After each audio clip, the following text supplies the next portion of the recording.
All right, hello there, everyone. This is Mr. Brass, and today I'm going to be talking to a good friend that I've met on Twitter. His name is Liberty Down Under.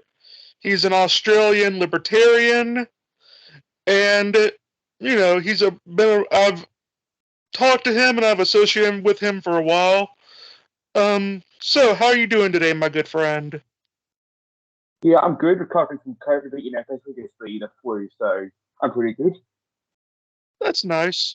So, as customary, tell the audience a little bit about yourself. Yeah, so I am an Australian libertarian where we are quite a rare breed, but there are a few of us.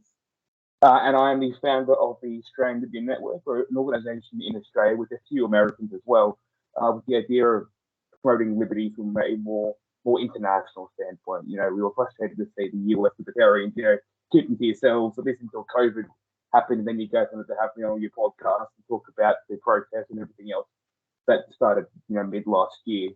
And we basically like, we need to do something.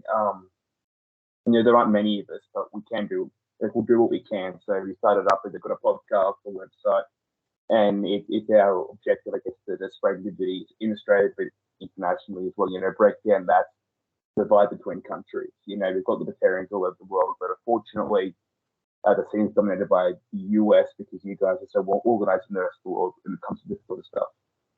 Hmm. Yeah. So, you're funny enough. You'd be the second Australian I've had on the show, like on the shows I've been talking to. The first one I had was a historian, and I tried to get into. You would have been the third one, but the because of the time zone craziness that comes with talking to Australians in America, uh, that didn't happen. So yeah, you're the second person. Man, I hate time zones. It's ridiculous. Yeah, no, I think sometimes you guys are just playing around with us over here. Well, no, so fortunately in my state we didn't have that at saving time, so it's easier. So sometimes in sort of coordinating shows and stuff, but it gets messy. We've got half-hour time zones, Mhm. so that gets really complicated. Then if you've got time zones that are half an hour off from the rest of the country, so Mhm. it gets very, very complicated. You're trying to do podcasts. Yeah, the only people I think that I would be more difficult to get onto a podcast is the Chinese because, Is that like, is that time zones or because of the government? well, both really, but even in the best of circumstances, because like I believe when it's 8 p.m. here, at least where I'm at, it's like 8 in the morning there. So it's like I think Right. Yeah. so. I think it's like a 12-hour difference. So like by the time I'm waking up in the morning, they're going to bed. So yeah, so It's 14 hours for me. So uh, it's almost halfway around the world, but fortunately, I'm just that 2 hours to the other side. We like to have people from the UK on, and that's hard to do as well because they're 10 hours behind us. So it's like it's bad as high as having Chinese on. If there are people in Greenland, we would struggle to get them on the show because the 12 hours off because of other part of the world basically from us is Greenland. yeah. Well, I've always found it funny when I talk to people from Greenland because I like to just tell them that you do know your entire country was just a way to troll people, right? Because Yeah, because because they named Iceland what it was is because Iceland's actually where the green part is, and Greenland is actually where just it's just ice. the world's first marketing scam. Yeah. So I mean, like you really think that I'm a good troll? These people, like ancient people, had it made in marketing. But yeah. So I remember when we were talking on Twitter a while back about how crazy things had been about COVID. Have things gotten any better there since? Well, so we just had our election on May 21st, federal election. So all the COVID measures suddenly were dropped because we were suddenly stepping up and dropped all the measures. Mm. or at least most of them. Some of them are still in place. So the vaccine mandate's still in place to an extent. Victoria, I think last month, fired 2,500 teachers who didn't want to get the booster. Mhm. So there's still some vaccine mandates, some restrictions around, but not as many as they always say this time last year because it's elections. It's now safe enough. They drop the measures to win the votes, and then they bring them back again. So we've got the Victorian election in November from memory, and they're probably the worst state when it comes to COVID.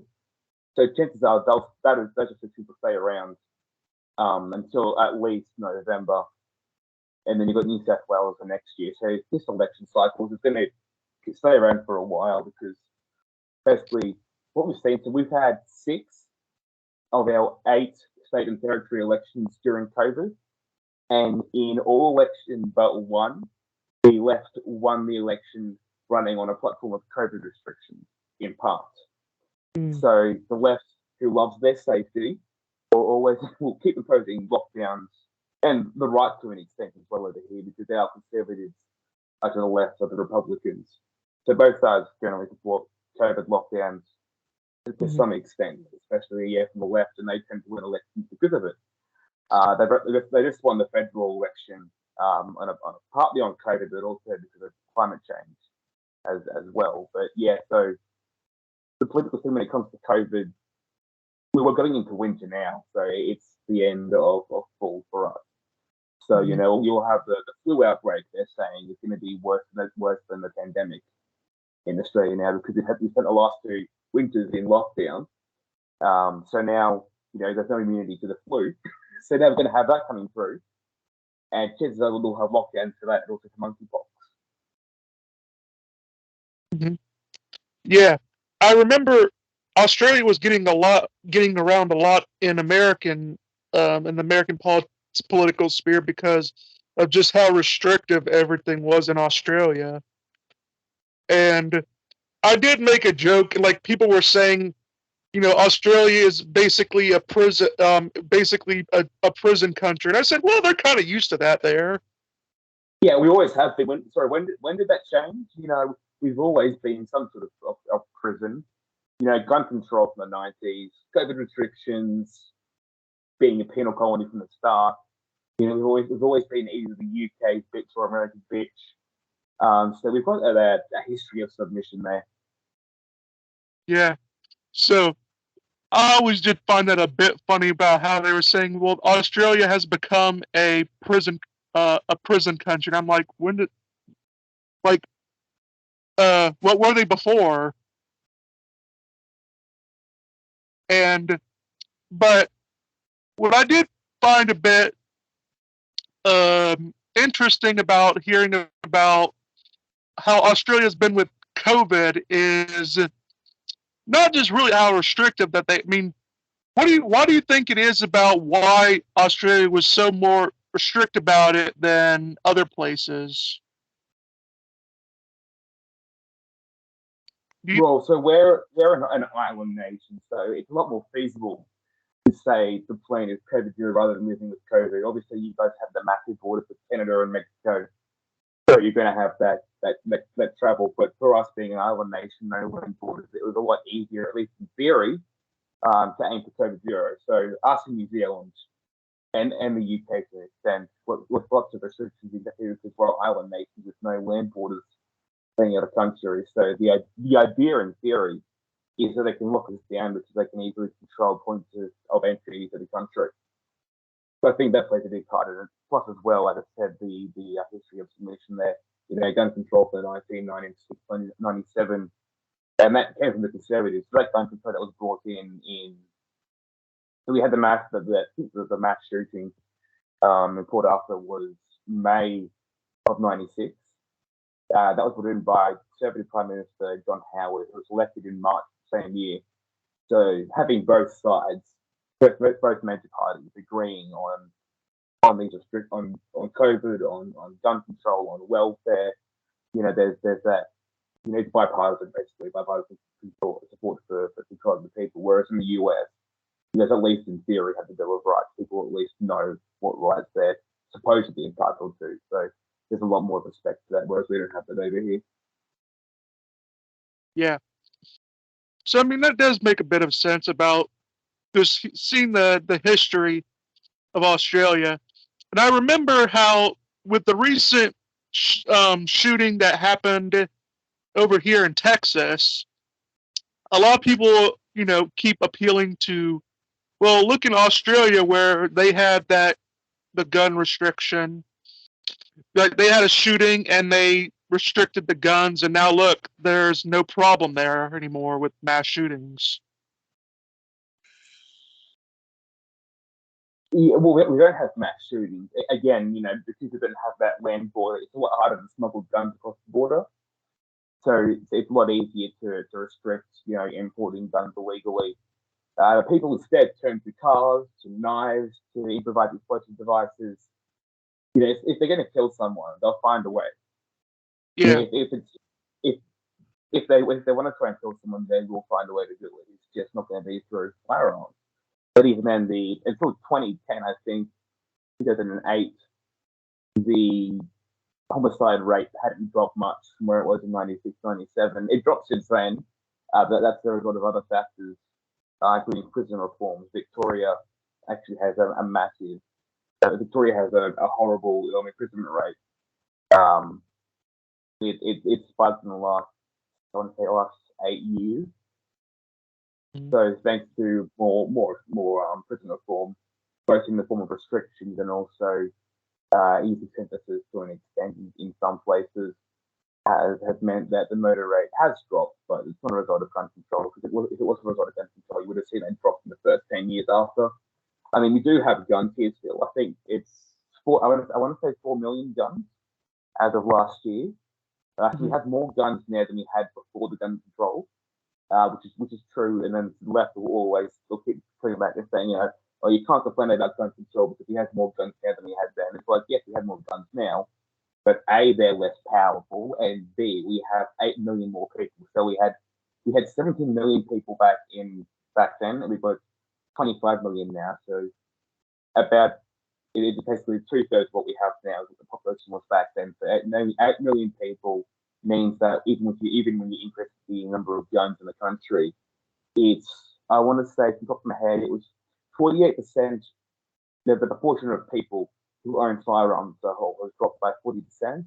The proportion of households that own firearms has dropped by 75%. The people who are buying guns already own guns because they already have the gun license. So gun ownership is dropping and continues to drop despite the fact that, we have more guns now than we had back then. Yeah. And, well, I mean, I actually had looked into it a bit more, and mass shootings have always been sort of rare in Australia. The massacre that they had that led to the gun control was actually more of an outlier in Australian history than anything. And so once they put that in, it's more that things just went back to the status quo than it was the law doing anything. Yeah, I mean, we've always had. Well, I was going to say post federation, so after we became a country. Beforehand, there's lots of massacres, but that was mostly against the Aboriginal population of the country. But yeah, the last 40 years, there hasn't been that common. Usually, a lot of it's been knifings and use of vehicles. Of course, obviously, there were firearms that you used. One that comes to mind is the Strathfield massacre of, I want to say, 90 or 91, from memory, before my time. But I think you had death count there was 6 or 7 deaths and a similar number of injuries. That was a firearm. But that sort of, kill rate could be achieved through the use of knives rather than firearms. We don't have the school shootings like you guys do, where that couldn't be achieved with a knife or to the extent with other weapons. But yeah, we definitely, usually in the low, in the use of the death count is quite low, and that's not because of guns. We had a low death count way before then. I don't think we had a double digit death counts in the last, with the exception of Port Arthur, in the last 50 odd years, we didn't have a death count over 10. Yeah. Well, I mean, even in America, what people fail to realize is that we have an inflated like school shooting count because we literally count anything like in terms of school shootings. Like, for example, if a let's say you have an abandoned school building in America and cops are told that there are, people are selling drugs there. If a bunch of cops and like if a team of like 4 cops go to that abandoned school building and one of their guns just accidentally go off, they count that as a school shooting. Because it happened on school grounds, yeah. Yeah. Not surprised. Yeah, I mean, and generally, once people realize like how we sort of inflate the number, because like when we think of a school shooting, we think of sort of like how Columbine was here, where you have people where they go into a building with the purpose of killing a bunch of people, and they come out with at least a double-digit homicide rate, and that's actually more rare in America than people would think. It's still high, but you have to sort of sift through the inflation because a lot of times what they'll count as a school shooting is, say, a kid who sadly, took a gun to school and shot himself in the bathroom. So there is often problems with conflating suicides, and gun violence in general. Yeah. Well, and again, when it comes to suicide as well, taking away like people will talk about, the death by firearm when it comes to suicide. It's like it's not that it's not that hard to kill yourself if you put your mind to it. Hanging, knifing, jump in front of a train, jump in front of cars. It's the use of a firearm is just a less painful way out, I guess. But it's still not that difficult to suicide. Unfortunately, Yeah. in an ideal world, we would be talking about the suicide rate at all, which is one of the underlying problems we have for the mass shooting in America. It's mental health issues, of course, and stuff like that, rather than firearms, rather than the existence of firearms, because people will find something else, especially when it comes to suicide. Unfortunately, yeah. I know of a guy. I know of a kid who was 14, 15, and he killed himself from bullying at school, harassment for 2 years, and that wasn't with a firearm. Yeah, he unfortunately passed away last year from it because of school bullying. And it is unfortunate, but it still happens whether or not you have guns in the country. People will still commit suicide. Treat the problem, not the symptoms. Basically, is what I always say.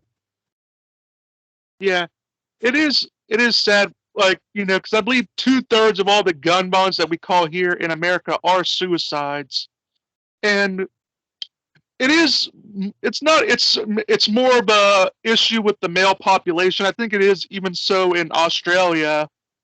I think the only place where the suicide rate is higher for females than it is males is China.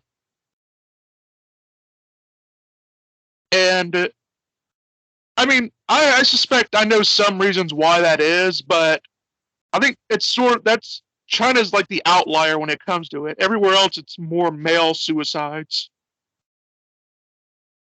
Well, China's always put more emphasis on having male offspring than female offspring. When they had the one child policy in China, usually if it was a girl, they told us to have a son instead. Well, not usually. I say it was often that the daughter would be killed, so that way they have a son. So they've always had that system being built for men in China. But yeah, I think it's 75% of all suicides are men, at least in Australia. I'm pretty sure, I could be wrong, but that figure at 75 is what I've often heard. Yeah, and that is sort of how mean, what also people don't realize is there's a big population difference between Canada and not Canada, but well, I mean even in Canada, but between Australia and the United States. I think there, like you said, there's 25 million people in Australia, and I believe in California it's about the same. So you're talking about a place that has the population that's less than one of our, like that's on par with one of our states, to make a comparison. Yeah, so I think from memory, New York City itself is what, 8-9 million people. My Yeah, entire state, I'm in Queensland. It's 2.5. It's 2.5 times as Texas. 5 million people. So there's more people in New York than in my entire state, despite the fact that we're bigger than Texas. Probably bigger than the whole Midwest, I'd say, almost in the state. Or I like part of the Midwest. yeah, and what I've always do find funny is when you have a lot of these other states that are not United States, and they I remember, like, when it comes especially to mass shootings, you'll see them all saying how America has a sort of immoral degeneracy problem, which I actually do agree on some levels with that. But I do find it funny because then again, like, these places are also the first places that will ask America for money and resources if something goes wrong with their countries. So So they, I've got these Australian suicide figures from 2020. Sorry. So there were, it was 12.1 deaths per 100,000 people, but it was 18.6 for men and 5.8 for women. So that's a massive difference. Mhm. Yeah, So and what you're saying?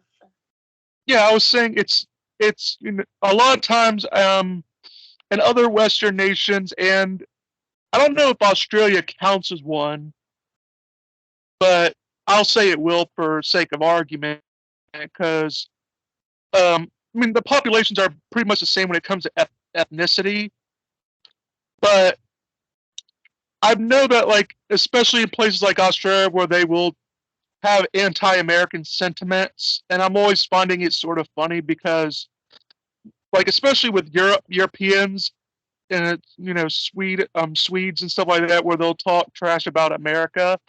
When the fact of the matter is like the reason why many of their countries are alive is because the American military. Well, not for us.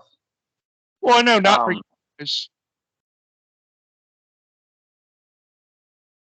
well, no, you guys used us for everything you wanted. Like Pine Gap, for example, is a station in the middle of Northern Territory, and that exists just to monitor stuff. So it's basically a US monitoring station for, like, I think, 1/3 of the world, something like that. So all that monitors the Southeast Asia and in China and other places. Of course, we've started America on so many things. We'll go in and fight your wars for you. Iraq, Afghanistan, Iraq again, Vietnam. We were there alongside you guys the whole time, and it's literally referred to as an insurance policy. We fight along you guys every war that you fight, in the hopes that America will come in as support us if we get invaded, which isn't very likely. But it's all there just in case, just in case we get invaded. People have actually referred to Australia as the 51st state of America because we fight with you guys on everything. Back in the 1980s or 90s, I think 80s, there was a spat between the US and New Zealand, because New Zealand wouldn't allow nuclear powered ships in harbour. And the US wanted to get nuclear powered ships into New Zealand harbour. New Zealand said no, blocked it. So there's Australia, New Zealand, and the US have been what's called ANZUS, a military defence alliance since 1951. And then that falling out basically meant that, Australia picked a side, and Australia sided with America over New Zealand. We were supposedly anti-nuclear as well, but we sided with America over New Zealand. So that meant that basically New Zealand was kicked out of the alliance to an extent. So we still had relations with both the US and New Zealand, but the US and New Zealand only had relations with us, not each other, in the alliance. and that still hasn't been repaired after we've been elected after 30, 40 years. So yeah, we basically whatever you guys do, we'll do, and that means that we're basically the California of basically of the Pacific. Yeah, just how left wing we are as a country. Yeah. I mean, so, and I always just like to point out, like, even when it comes to places like Sweden, if you compare Sweden economically to the United States, Virginia, one of our states, is about equal to Sweden in terms of economy. Um, and that's where I think people forget just how massive and how just massive and wealthy America is when it comes to some other nations, where some of our states can compete with other nations economically. And I think that I get back to when it comes to Australia is that Australia is a bit different. I don't really hear. I mean, there is some anti-American sentiments in Australia, but it's more friendly there. And I am opposed to the fact that America keeps wanting to get into all these wars. We especially now seem to be heading in the direction where we're going to be fighting for Ukraine or, and possibly fighting for Taiwan. And that sort of stuff drives me crazy. I don't know why we're doing that, but that seems to be where we're heading.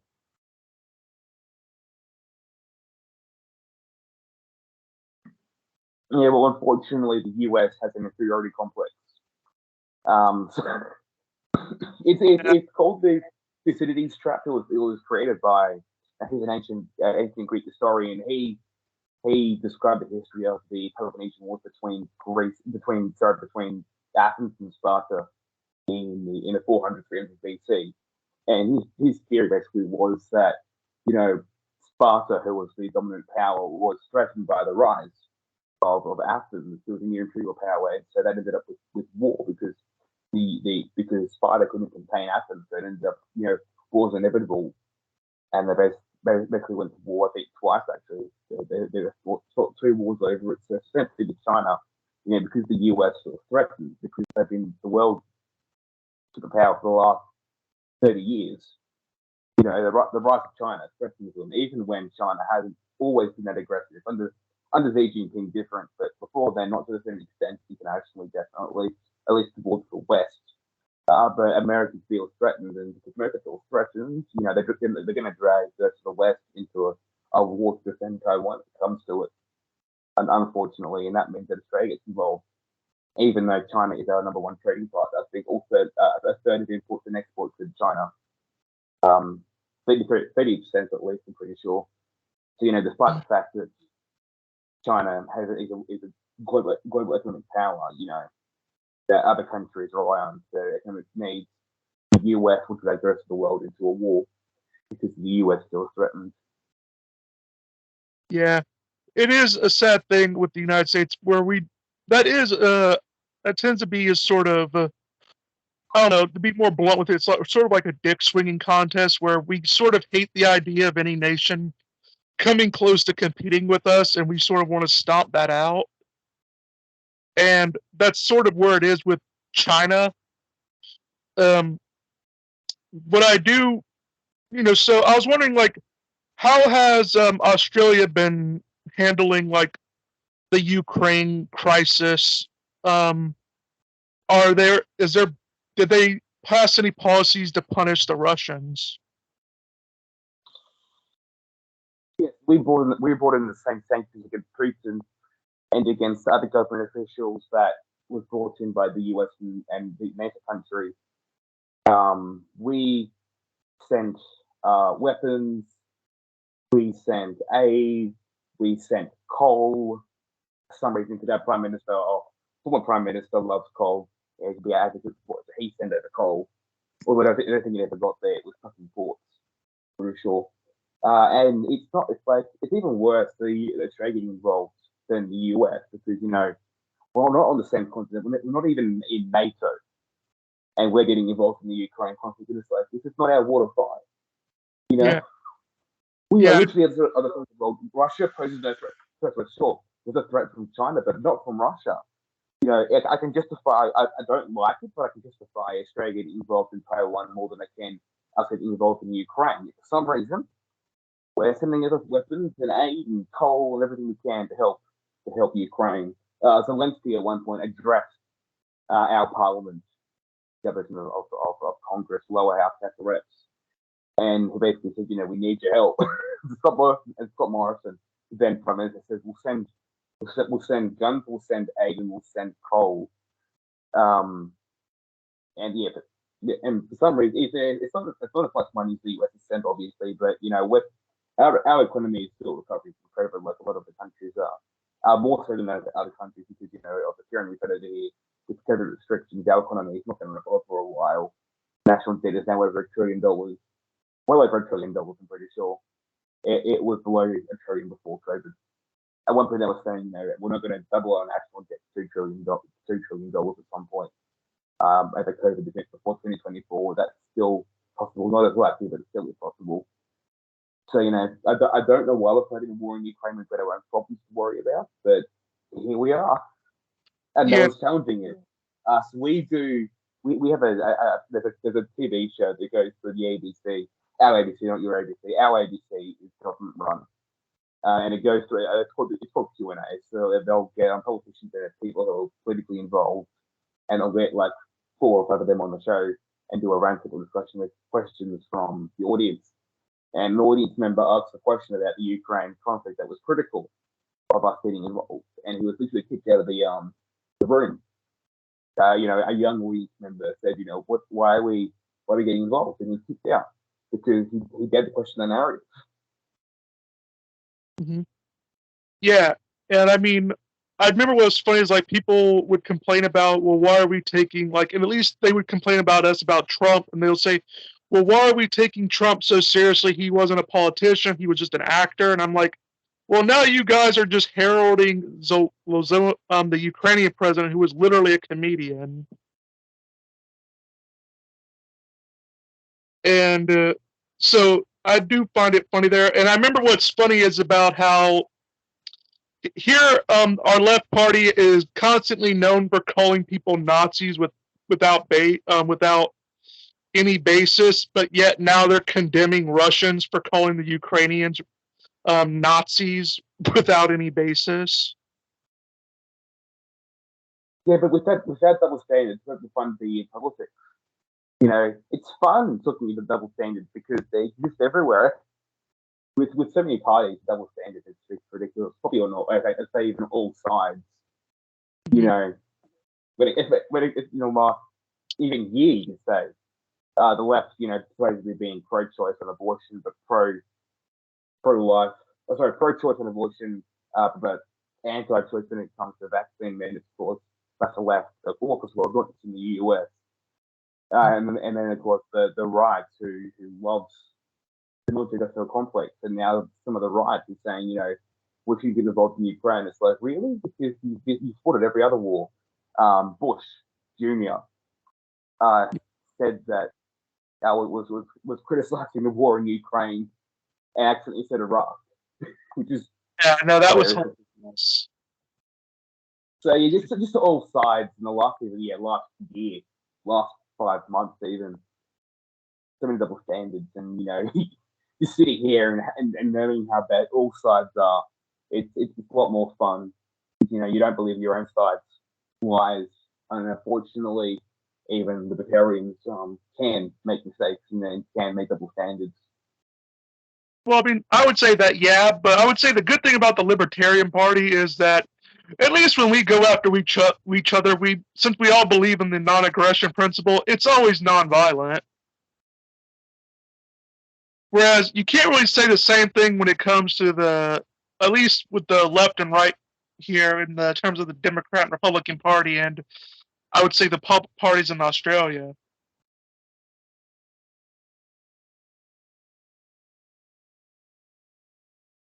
You know, I think the main difference between us and you guys, our Liberal Democrat, which is our version of the Libertarian Party, we are a lot more united over here. I'll give us that.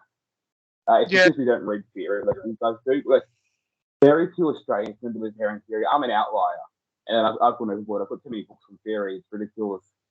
But most Australians don't know their theory when it comes to libertarianism.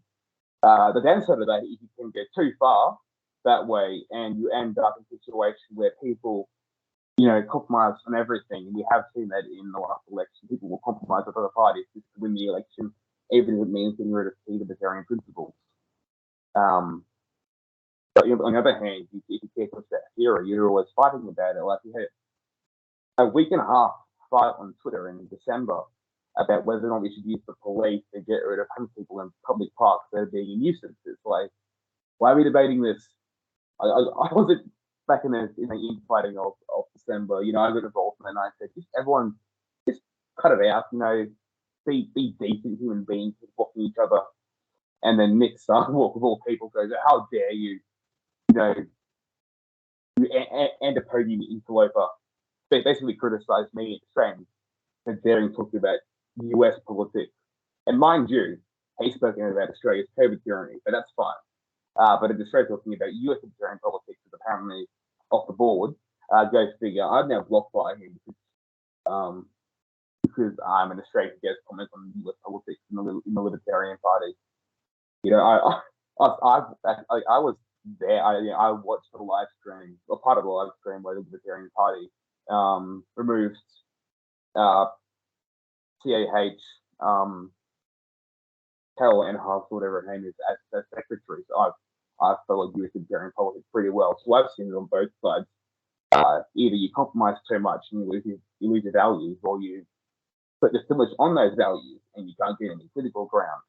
And unfortunately, we need to try and find a balance in the middle. But yeah, when it comes to the NAP as well, it's surprising to see people willing to break that if they need to. Even libertarians, like Cyborg, who say, we should get involved in Ukraine, support them. Or they'll say, we need to, stomp out the opposition. We should use the state against our opponents. It's like, preemptively use force tells the government. People, libertarians who are willing to break their own principles in order to uphold those principles. It's like that the end is so justify the means. But unfortunately, it doesn't stand it, so that's what they do it anyway. Yeah. I was wondering, since you've stated that you're an outlier in Australia when it comes to being a libertarian, what actually got you to be a libertarian? Were you always like that, or were you something else and then came to libertarianism? How did you really get into it? So I've got an interesting journey. I started off, I was raised conservative Christian, but I became a leftist. I became a Hillary Clinton supporter in 2016. This is showing my age or lack thereof. But in 2016, I was in high school, ninth grade, which is the first year of high school for you guys, I'm pretty sure. The first year of high school. And I remember, it was Wednesday afternoon for us because of time zones. So we were out playing sports at school, and someone brought their phone out, and we were all getting the live updates because at this point it's like 1 a.m. US time or whatever. So they were getting to the end of the vote, and it was looking like Trump was going to win. And we were all upset that Trump was going to win because we were all Hillary Clinton supporters. The same year we had an Australian election, and people cared more about the US than the Australian one. People were, we went out of our way to follow the US politics. We didn't care about the Australian election. But I stated a Clinton supporter, left wing, liberal. I don't like using the word liberal. You probably see my content, and I prefer to say leftist. It's just because our right wing party, our conservatives, mostly conservatives, are the Liberal Party. So liberals in classical liberal, not liberals and leftists. Unfortunately, because you've got lowercase L liberal means left wing, uppercase L liberal means right wing. So I prefer to say leftist rather than liberal, just so that I get confusing. It'll confuse people trying to follow Australian politics if they start using liberal and liberal interchangeably rather than saying leftist, of course. So, by 2017, we had a same-sex marriage plebiscite. So there was a vote on same-sex marriage. Parliament didn't want to vote on it because they were too scared because they were cowards because it was a right wing party. They didn't want to vote on it themselves. They feared losing their voter base. So what they did is they held a postal vote. So once we postal vote on same-sex marriage, $150 million spent on a postal vote because the government, didn't have the balls to do anything to do what they were elected to do. The vote came back overwhelmingly in support of same-sex marriage, although it was voluntary. Voting here has been compulsory for about 100 years, but this one was voluntary. So 2017, I got in a debate with a couple of members of the LGBT community, and I was I was old school left, so pro free speech left, and I said we should at least let the other side, the people who are anti gay marriage, you should at least let them speak their point of view and make them. And these progressives told me, no, how dare they? We're the only true point of view, so therefore we have to stop everyone else from talking because only what we believe is true.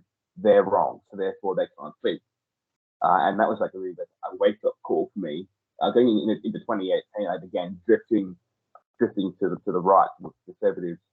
I was watching Trevor Noah and on YouTube and one of the other ones. A couple of other late night, like Stephen Colbert, Trevor Noah and Stephen Colbert on YouTube, and YouTube recommended me a Stephen Crowder video in 2018 for some reason. So I watched the Crowder video, and then I became conservative for a year or so, and then drifted south to being an activist by the end of 2020. So I've had a political journey in the last 4 years of leftist to conservative to right-wing anarchist. So it's been a bit of a crazy journey, influenced by Australian and US politics. I've always been able to, tread that divide between Australian and US pretty well, following both sides of politics, Australia and American. Yeah. I remember in my own journey, I went from being sort of, for myself, I went sort of being far left for most of my life. At least when it came to questions of abortion, I was close, I was, pretty much pro, at least somewhat pro partial birth abortion. That's how far I went. I was sort of on the far left for many years until like a couple years back, and eventually, once I left my former religion, I sort of just began questioning things, and I sort of just landed on the libertarian position because I felt that they sort of reflected more of the values that I came to accept and more my mindset. So I never ever considered myself on the right, or really, I never really considered myself a conservative. I mean, even to this day, because I hold a lot of non-conservative positions, at least when it comes to prostitution, pornography, and stuff like that. Yeah, I've got in trouble before for advocating for Aboriginal rights in Australia. So I'm a big supporter of land rights for the Aboriginal community and stuff like that. Representation for including them in the Constitution because they actually aren't even represented in the Constitution at all. And I'm a big supporter of Aboriginal rights, but to conservatives, to right wing libertarians, that's not on. So I've gotten accused of that before because it's a more of a progressive position in Australia. And that's the beauty of being libertarian, is that you can hold positions that aren't typically libertarian, and you should be able to because you're an individual. Because of the emphasis on individualism, you're allowed to hold different beliefs to everyone else, at least in theory. Unfortunately, gatekeeping is a thing, and we all love gatekeeping. We're the only true libertarians. You aren't. We're the only people who are truly libertarian. We're the people who truly care about liberty, and that's an Australian thing and a US thing. So it works for you guys, but we have it as well with the influence of the US Libertarian Party on Australian libertarian politics. We're going the same route now. And I've called us out for it because it's getting crazy. The expensive gatekeeping we have right now. We had 3 right-wing minor parties at the last election who were supposedly pro-freedom, and they got in a fight about who's truly pro-freedom. And I was just like, I'm an anarchist, none of you are. Just stop fighting, please. Because the political parties, we're working in a system that's geared towards collectivism. If you're trying to get electoral change, you have to work in a system that's geared against being libertarian. Because elections and democracy are collectivist by nature, but we're libertarians. So in a way, individuals by nature, this is theory. So elections are geared against us. That's why you've got to focus on the cultural issues rather than the political side of things.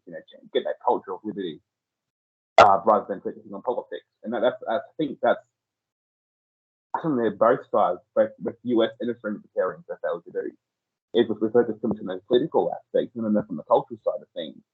We should be emphasizing our diversity when it comes to these things. We've got libertarians who are like even Hoppians who are anti-same-sex marriage, people who are pro-choice, who are pro-abortion, pro-choice, pro-life when it comes to abortion, various positions on on gun ownership in libertarian circles. We should be promoting that diversity, but unfortunately, we've ended up in a system where we all huddle in our own clusters.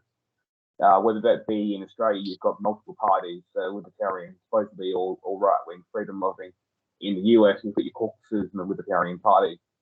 But because we're working in a collectivist system, we end up, playing it by their rules, and we end up losing who we truly are as libertarians. Yeah. I mean, a lot of people don't realize that when it comes to America, like we literally call ourselves the United States for a reason, where and that sort of bothers a lot of leftists, is because we're not like just one complete nation. We're a conglomeration of states, and that's why I hated defending Donald Trump, but I ended up having to on many occasions. Like I said, it doesn't objectively matter what Trump's feelings were on the COVID restrictions. He was actually more left wing than a lot of people give credit for, because he actually took the vaccine and he actually did advocate some restrictions. But what people fail to realize with with the United States is that it really doesn't matter what the president thinks if the states don't want to get behind him. Because the states ultimately set their own standards when it comes to stuff like vaccine. Meaning, if New York wants to have strict mandatory vaccines mandates, whereas Alabama doesn't, I mean, that's just sort of how it goes. The president really can't do much except maybe set more of a precedent and maybe threaten to take away funds. But outside of that, the president really doesn't control that sort of stuff on a state-by-state level. It's the same over here. A lot of this stuff is done by the state. The federal government has, under Section 51 of the Australian Constitution, has control or can pass laws on quarantine. But it's Section 51, so both the federal government and the state government can pass laws on quarantine. But federal laws triumph, Marbury Madison. So if the federal government passes laws on quarantine, they basically outrank state laws. But apart from quarantine and biosecurity, most of the lockdown stuff is handled by the states. And so, yeah, in theory, you should have that. Even though people can go to other states if they don't want to have lockdown. Unfortunately, every state and territory brought in lockdown. You didn't have that freedom of choice to choose, what restrictions you want to go in, what restrictions you want to have in your state. Because you couldn't change states. You couldn't move anywhere else because they all have the same tyranny. And in fact, Western Australia had their border closed for 2 years. So they couldn't even leave their state. Or people can get into it because of the COVID tyranny that Western Australia has a hard border. No one can get in, no one can get out.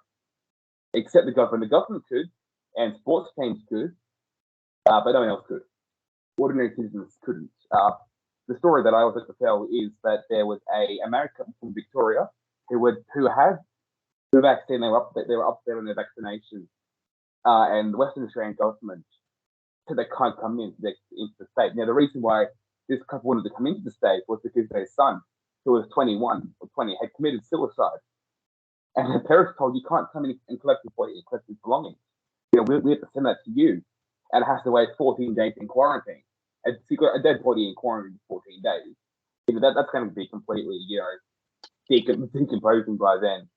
Not something we want to be looking at after the body's been, in that status for at least 14 days. So, but the government said, sorry, you can't come over here. You can't come over here to collect your son's belongings or for a burial or anything like that. You've got to stay in Victoria. That's the level of purity you're talking about in Australia.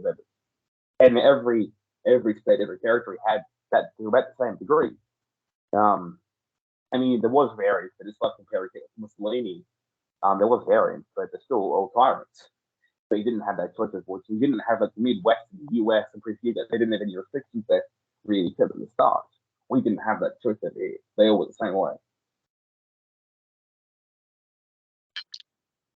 And a lot of people fail to realize just about how a lot of our court cases here work. If Roe v. Wade, which was a federal sort of judgment on abortion here, if it were to be overturned, it would not make abortion illegal. You would have to make an amendment to do that. But if that were overturned, it would just become a federalist issue where it would be state by state like how it was before. People in California, New York, and more of the liberal states wouldn't notice a difference in terms of abortion policies. So a lot of people fail to realize a lot of our Supreme Court judgments can't actually do anything on a if they are overturned, they don't overturn, they don't make anything illegal. They just take the power away from the federal government and give it to the states. Which is why I know even many pro-choice libertarians who are against Roe v. Wade because they say it should just be a federalist issue where it's state by state, smaller government issue.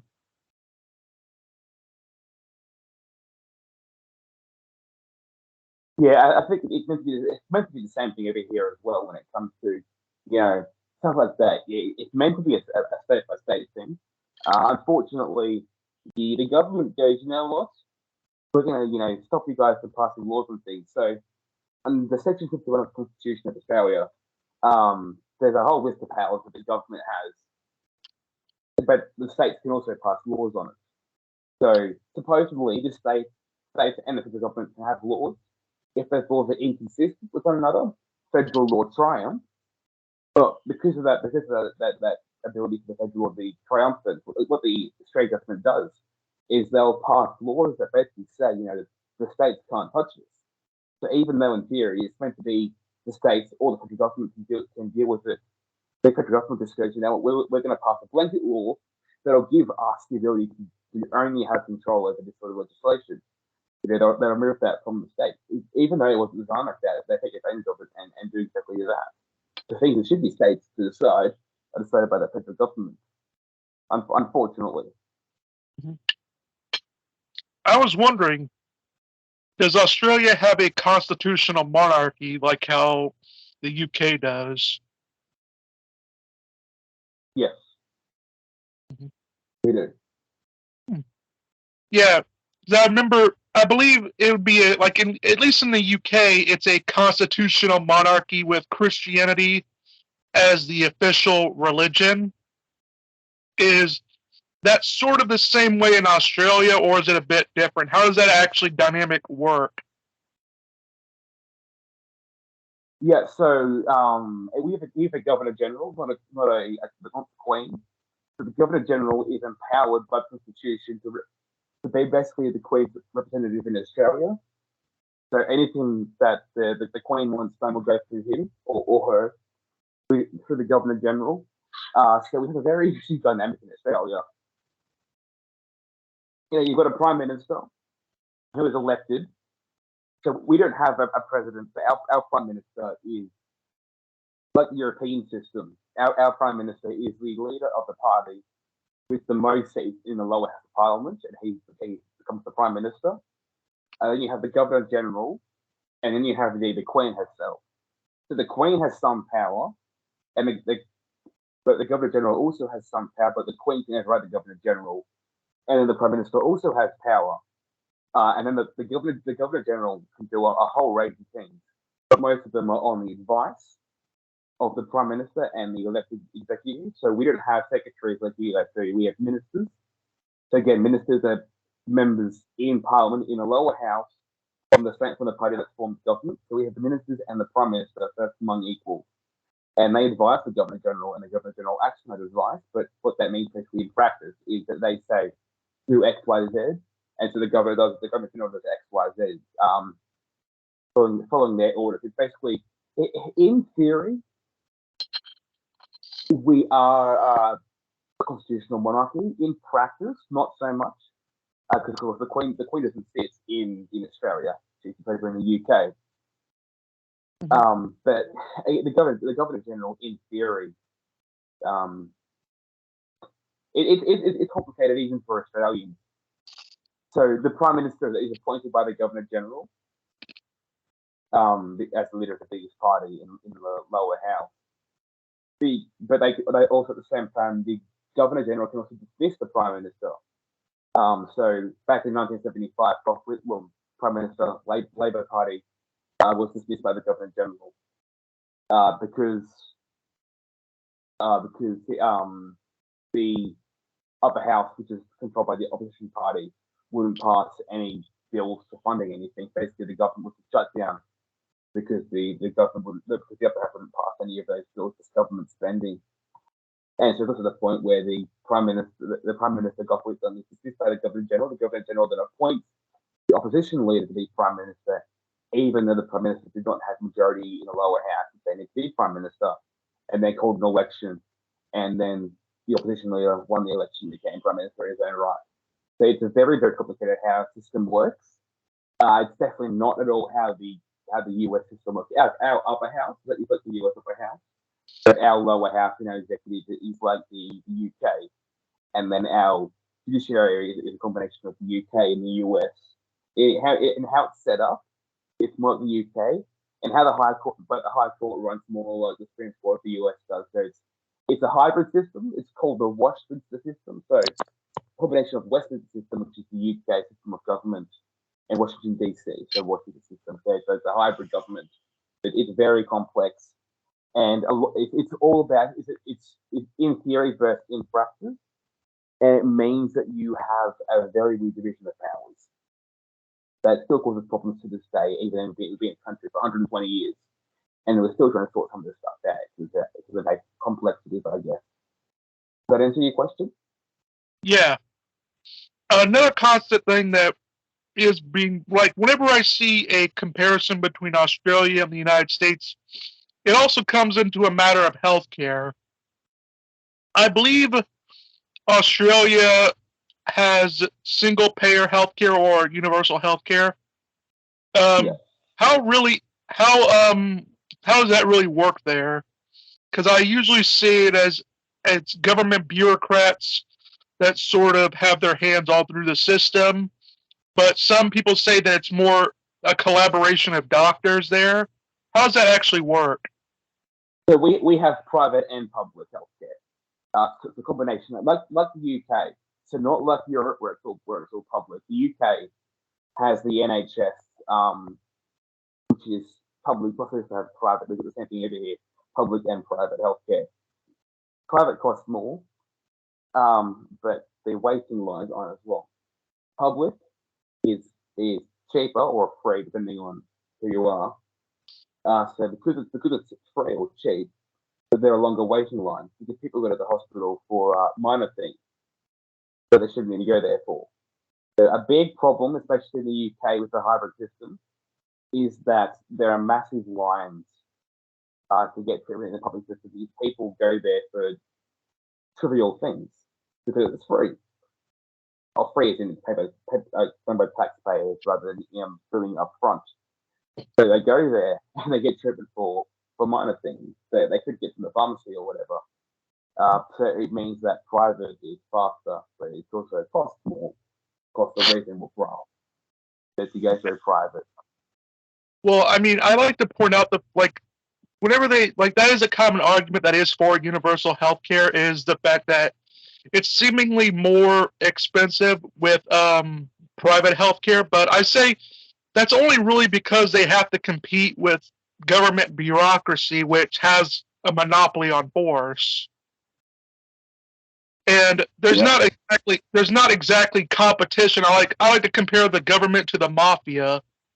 If you have a mafia that essentially owns, that has its fingers in a specific area, like let's say for the mafia, let's say they have a pizza business, and if they say, hey, look, you guys, you can't go lower than us on this, you can only go higher or meet us here, then really there is no competition,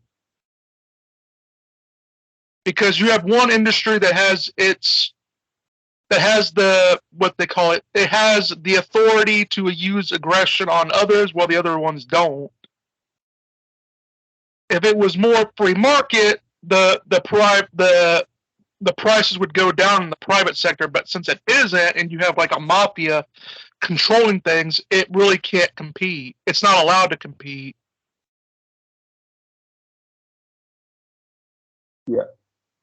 Same education as well. Like I got on a debate with people at university last year, and they're talking about the education system and saying, how bad it is to have how bad it's set up in Australia, because again, hybrid, public and private.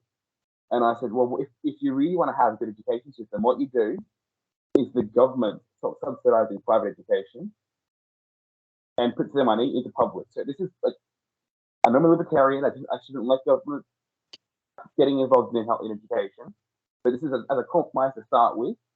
Is you get government funding out of the private system, because currently schools in Australia compete for government money for private schools too, and to compete for the government money, they've got to do what the government wants. So they're only semi-private because they basically follow the government's wishes, so they can get government money. So what you do is you have the private sector, basically, because you take the government money at the private sector. That way, you've got the private sector competing in a market system and working out what's better and what's worse, what's best to do when it comes to educating people, and obviously it's an exchange based on location. And then the public education, the public system does the same thing, because they have to compete now. You have the public system basically competing as well to try and get people to come there, because they have the advantage of it being cheaper. Well, okay, but certain public schools are specialised in different things. You have private schools that specialise in disability, in certain areas, like in the arts, in English, in the social sciences. So yeah, that way you have active competition, people and schools that actually trying to genuinely work out what works best for them and how do they have a better system. The way it works right now, healthcare for education, if you don't have people trying to come up with new ideas, because they have to compete for government spending. If you can take the government out of the system, there's actually a genuine market. But because people think that a market economy involves having the government subsidize the education system and the healthcare system, it means they're opposed to it, because they see the system is being broken. So their solution is to get more government spending in.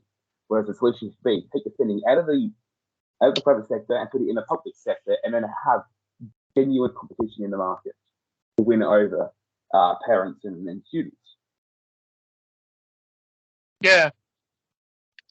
And I do find it funny is people will say in America that if you're not for the welfare state, and they probably say that in Australia as well, as if you say you're not for the welfare state, then you just want people to starve. And I'm like, we've had many systems where, like, at least in America, we've had mutual aid systems that were more privately run, which the government basically outlawed.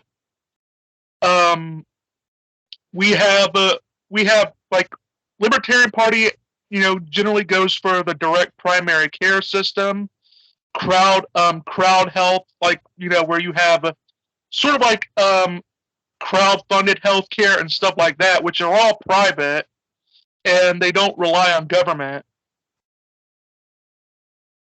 So we do have solutions, they just don't really want to hear them. So the way it works over here for education is like the inverse of the US. So so we don't have middle schools. So we've got primary and high school. Our high school includes middle school, basically. So the way it works over here, at least, is that schools are a mixture of public and private. And basically, all universities are public. Whereas for you guys, basically universities are private. It's like the inverse of you guys. You guys have public schooling and then private universities. Ours is basically the inverse of that. But like when it comes to you hate the poor, we need the government that way you can provide for the poor. It's like we've had the system for decades. If it works, why do we still need it? Why do we need to give more money to it? If it works, we shouldn't still have this problem. Being raised a Christian, the example that I give back to often is in the first 3 centuries of the Christian Church in the Roman Empire. They basically did the welfare stuff. They provided education and housing and healthcare because they could do it better than the government could. The Roman Empire was just like, we'll let the church do this because they can provide it better than we can because they're more in touch locally and they've got motivation to do it. The private sector was doing a better job than the government was. The Romans, even though it was illegal to be a Christian at some point, they were still allowed to do healthcare and education and support for the homeless because the private sector did it better because they genuinely cared about the people and they weren't doing it because it's their job. They did it because they genuinely cared. Whereas when bureaucrats do it, they do it because they're being paid to. They're not passionate about actually doing things for these people. Whereas the private sector, they actually care. Usually, sometimes they don't, but they often do care. Especially when you look into philanthropy, they often do care, or they're motivated by altruism, which is something unfortunately that libertarianism doesn't seem to like that much. We always talk about the power of the market. It's like, well, we've also got to think about altruism as well, but unfortunately, we tend to undervalue the importance of people being philanthropic and altruistic. We tend to say that people will look after the poor because it's beneficial for them financially. Well, no, people will also do it because they genuinely care. Mm-hmm. And people who care, if you're going to have the government involved, they will actually go out of their way to try and do something more for the people. But with the government involved and the government blocking out the private sector from doing much, as you said, mutual aid basically being made illegal. The private sector has options, but people don't like the private sector. They want the government doing it because the government is free, even though it's not, because taxpayers have to pay for that. Yeah, and what I've always do find funny is that when we always talk about, I've always made this funny policy decision, this policy idea that I throw out there is I say, how about this? For every restrictions that you want on guns, you have to have an equal sort of restriction on voting. Meaning, let's say, for example, you say, oh, well, you need a background check in order to have a gun. I say, all right, well, what about how we have a similar metric for voting, where you have to go through a background check to vote? Well, then obviously they start sort of reading out of their mind because they don't like that sort of thing. I'm like, you're the ones that push for the positivity of background checks. So why not implement it on both levels? Oh, banning abortions. Apparently, banning abortions won't stop abortions, but banning guns will stop gun violence. I don't know how that works, but it works apparently. Yeah, that's it. I always find that funny. Is apparently they'll say, well, if you ban abortions, then people will just go about finding other ways of getting one. But if you say, well, if you ban guns, people will just find other ways to get guns. They lose their mind. I'm like, what's the difference? If people are going to do it, they're going to do it.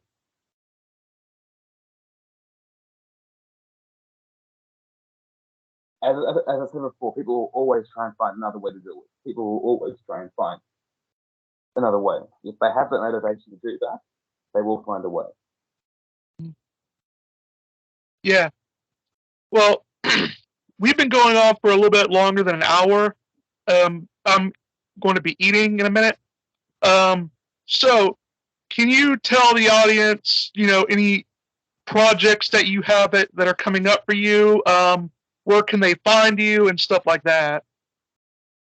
Sure. So you can find me on Instagram and on Twitter at Liberty Down Under _ UNDR. For the longest time, Instagram was UNDER. I've finally changed it to both the same thing now. It's UNDR, Liberty Down Under. You can find me on Instagram and Twitter at that handle. The Australian Media Network, the organisation that I've set up, and as I said before at the start of the show, we're trying to promote liberty in Australia and also internationally. You can find us on Twitter at OzLibNetwork. And you can find us also on Facebook and Instagram as well, Australian Media Network. And check out the website, AustralianLiberty.network.